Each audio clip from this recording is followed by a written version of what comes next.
नमस्कार सभी को। आज हम पूर्ण आंतरिक परावर्तन के बारे में अध्ययन करेंगे, जो कि एक प्रकाशिक परिघटना है। पूर्ण आंतरिक परावर्तन।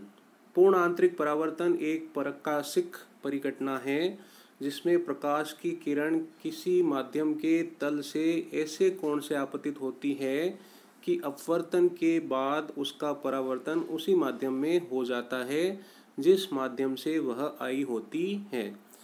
इस प्रकाशिक परिघटना को पूर्ण आंतरिक परावर्तन कहते हैं। तो ये पूर्ण आंतरिक परावर्तन की परिभाषा हुई। अब पूर्ण आंतरिक परावर्तन का कारण क्या है वो समझते हैं। जब प्रकाश की किरण सघन माध्यम से विरल माध्यम में जाती है तो वह अभिलंब से दूर हट जाती है और आपतन कोण का मान बढ़ाने पर अपवर्तन कोण का मान भी बढ़ता है। यानी आपतन कोण का मान बढ़ाने पर प्रकाश की किरण जो है वो अभिलंब से दूर होती जाती है।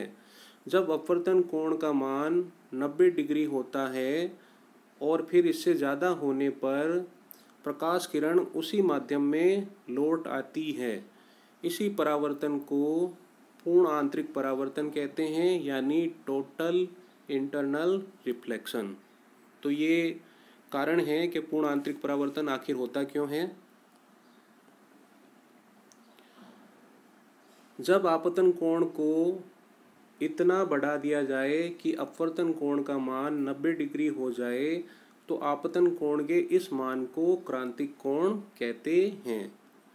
तो आपतन कोण के इस मान को क्रांतिक कोण कहते हैं। तो ये क्रांतिक कोण की परिभाषा हुई, अर्थात आपतन कोण का वह मान जिस पर अपवर्तन कोण का मान 90 डिग्री हो जाए तो इसे क्रांतिक कोण कहा जाता है। जब आपतन कोण को क्रांतिक कोण से भी अधिक बढ़ाया जाए तो आपतित किरण परावर्तित होकर उसी माध्यम में लौट आती है। प्रकाश की इस घटना को पूर्ण आंतरिक परावर्तन कहा जाता है। अब हम पूर्ण आंतरिक परावर्तन और क्रांतिक कोण को चित्र की सहायता से भलीभांति समझते हैं। चित्र में 3 डायग्राम दे रखे हैं, पहला, दूसरा और ये तीसरा। पहला डायग्राम जो है वो प्रकाश की किरण का सघन माध्यम से विरल माध्यम में प्रवेश को समझा रहा है।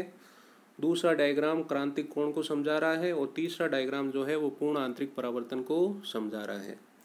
ये प्रकाश की किरण जो है वो सघन माध्यम से विरल माध्यम में प्रवेश कर रही है। ये आपतित किरण है, ये अपवर्तित किरण है। आई जो है वो आपतन कोण है, आर जो है वो अपवर्तन कोण है और एन जो है वो अभिलंब है।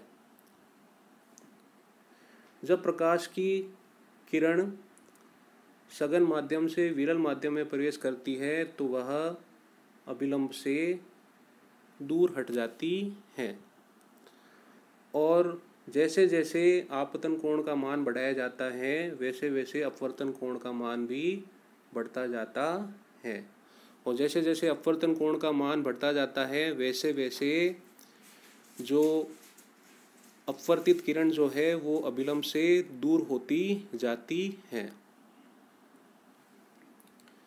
आपतन कोण के मान को बढ़ाते बढ़ाते एक समय ऐसा आता है कि आपतन कोण का मान इतना हो जाता है जिस पर अपवर्तन कोण का जो मान है वो 90 डिग्री के बराबर हो जाता है।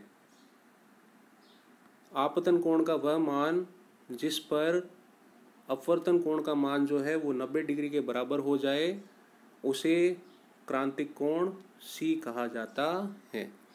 तो आपतन कोण का वह मान जिस पर अपवर्तन कोण का मान जो है वो 90 डिग्री के बराबर हो जाए उस आपतन कोण को क्रांतिक कोण कहा जाता है।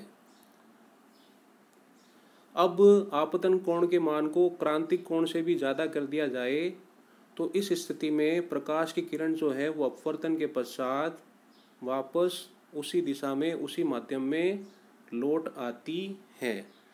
तो प्रकाश की इस परिघटना को पूर्ण आंतरिक परावर्तन कहते हैं।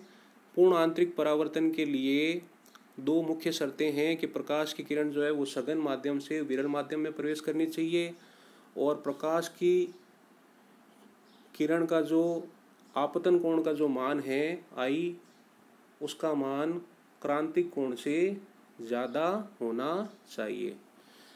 तो दोबारा से आपतन कोण का मान क्रांतिक कोण के मान से अधिक हो जाने पर प्रकाश की किरण जो है वो अपवर्तन के पश्चात वापस उसी माध्यम में लौट आती है जिस माध्यम से वो आती है। प्रकाश की इस परिघटना को पूर्ण आंतरिक परावर्तन कहते हैं। पूर्ण आंतरिक परावर्तन के कुछ उदाहरण हैं। जल में परख नली का चमकीला दिखाई देना पूर्ण आंतरिक परावर्तन के कारण होता है। कांच में पड़ी दरारों का चमकना पूर्ण आंतरिक परावर्तन है। हीरे का चमकना भी पूर्ण आंतरिक परावर्तन है। रेगिस्तान में मृग मरीचिका का दिखाई देना भी पूर्ण आंतरिक परावर्तन के कारण होता है। और ठंडे देशों में मरीचिका का दिखाई देना भी पूर्ण आंतरिक परावर्तन है। इस प्रकार से हमने पूर्ण आंतरिक परावर्तन और क्रांतिक कोण के बारे में विस्तार से अध्ययन किया। जय हिंद, जय भारत, धन्यवाद।